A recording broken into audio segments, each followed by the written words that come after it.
प्राथमिक माध्यमिक व उच्च माध्यमिक आश्रमशाळा इंदिरानगर वैराग येथे छत्रपती राजर्षी शाहू महाराज यांची जयंती साजरी करण्यात आली। कार्यक्रमाचे अध्यक्ष प्राचार्य खंडेराया घोडके हे होते, तर प्रमुख पाहुणे मुख्याध्यापक विकास पाटील, ज्ञानेश्वर मगर व अशोक देवकते हे होते। अध्यक्ष व प्रमुख पाहुणे यांच्या हस्ते छत्रपती शाहू महाराज यांच्या प्रतिमेचे पूजन करण्यात आले। यावेळी आश्रमशाळेतील विद्यार्थी व विद्यार्थिनी ईश्वरी धनराज प्रबळकर, यश सीताराम डिसले, प्रिया संतोष भोळे या मुलामुलींनी छत्रपती शाहू महाराज यांच्या बद्दल विचार व्यक्त केले। आश्रमशाळेतील सहशिक्षक अमोल पोटफोडे यांनी आपल्या विचारातून आरक्षणाचे जनक छत्रपती शाहू महाराज यांचा आदर्श डोळ्यासमोर ठेवून कार्य करावे हे सांगितले। तसेच कार्यक्रमाचे अध्यक्ष प्राचार्य खंडेराया घोडके यांनी व प्रमुख पाहुणे मुख्याध्यापक विकास पाटील यांनी आपले विचार व्यक्त करून व मुलामुलींना मार्गदर्शन केले। कार्यक्रमास आश्रमशाळेतील सर्व शिक्षक व शिक्षकेतर कर्मचारी उपस्थित होते। कार्यक्रमाचे प्रास्ताविक प्राध्यापक अशोक वागदकर यांनी केले, तर कार्यक्रमाचे सूत्रसंचालन प्राध्यापक बाळासाहेब वाळके यांनी केले व आभार सहशिक्षक आप्पासाहेब गायकवाड यांनी मानले। माध्यमिक आश्रमशाळेमध्ये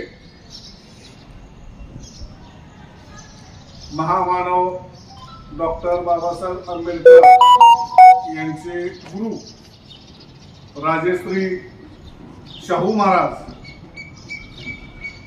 यांची आज आपण या ठिकाणी जयंती साजरी करत आहोत। या कार्यक्रमासाठी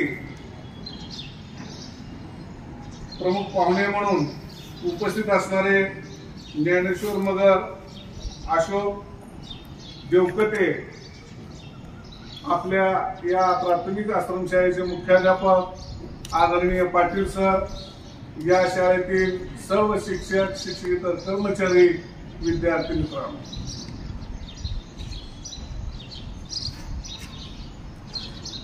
ज्याप्रमाणे छत्रपती शाहू महाराजांनी कार्य केलं त्यांना आपण आरक्षणाचे जनक म्हणतो, अशा या महान अशा छत्रपती शाहू महाराजांचा आदर्श आपल्या संस्थेचे संस्थापक सर्वेसर्वा कैलासवासी माननीय बाप्पासाहेब यांनी तो आदर्श डोळ्यासमोर ठेवला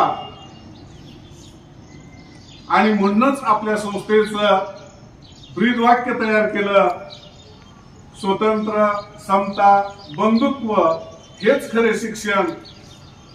हे आदरणीय शिक्षण महर्षी बाप्पासाहेबांनी त्यांचा आदर्श डोळ्यासमोर ठेवून हे कार्य केले। आज आपल्या सर्व शिक्षक बांधवांना, शिक्षकेतर कर्मचाऱ्यांना,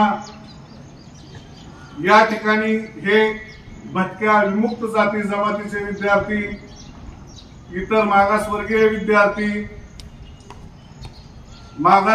विद्यार्थी अशा वेगवेगळ्या कॅटेगरीचे विद्यार्थी आपल्याला ज्ञानदान करण्यासाठी या ठिकाणी आपल्याला उपलब्ध करून दिलेले आहे।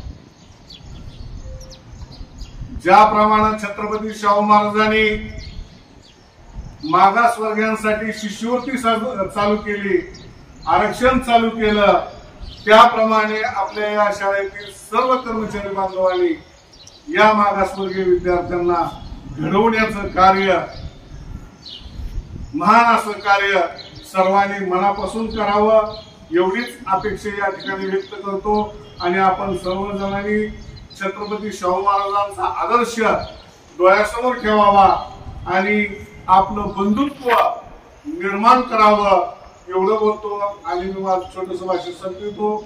जय हिंद, जय महाराष्ट्र।